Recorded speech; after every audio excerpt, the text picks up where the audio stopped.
Microsoft நிறுவனத்தின் video மற்றும் audio calling சேவையாக விளங்கிய ஸ்கைப் 22 ஆண்டுகால சேவைக்கு பின் வரும் மே முதல் நிறுத்தப்படும் என அறிவிக்கப்பட்டுள்ளது. 2003ஆம் ஆண்டு அறிமுகமான ஸ்கைப் 2011ஆம் ஆண்டு மைக்ரோசாஃப்ட் நிறுவனத்தால் 8.5 லட்சம் கோடி ரூபாய்க்கு வாங்கப்பட்டது. இந்த செயலி பல ஆண்டுகளாக உலகம் முழுவதும் வீடியோ கான்ஃபரன்ஸ், இன்ஸ்டன்ட் மெசேஜ் மற்றும் அழைப்புகளுக்கு பயன்படுத்தப்பட்டு வந்தது. இந்நிலையில் மைக்ரோசாஃப்ட் தனது புதிய தொழில்நுட்ப சேவையை டீம்ஸ் பயன்பாட்டை முன்னேற்றும் நோக்கத்தில் ஸ்கைப் சேவையை மொத்தமாக நிறைவு செய்ய முடிவு செய்துள்ளது. புதிய விண்டோஸ் பதிப்பில் மே மாதத்துடன் ஸ்கைப் சேவை முடிவடையும் என்று அறிவிக்கப்பட்டுள்ளது. ஸ்கைப் பயனாளர்கள் இனி மைக்ரோசாஃப்ட் டீம்ஸ் செயலியை பயன்படுத்தி தங்களது உரையாடல்களையும் வீடியோ கான்ஃபரன்சிங் வசதிகளையும் தொடரலாம்.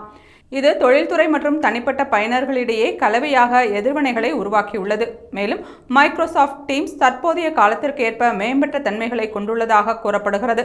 இருப்பினும் நீண்ட காலமாக ஸ்கைப்பை பயன்படுத்தி வந்தவர்களுக்கு இது ஒரு பெரும் மாற்றமாக இருக்கும் என்று எதிர்பார்க்கப்படுகிறது.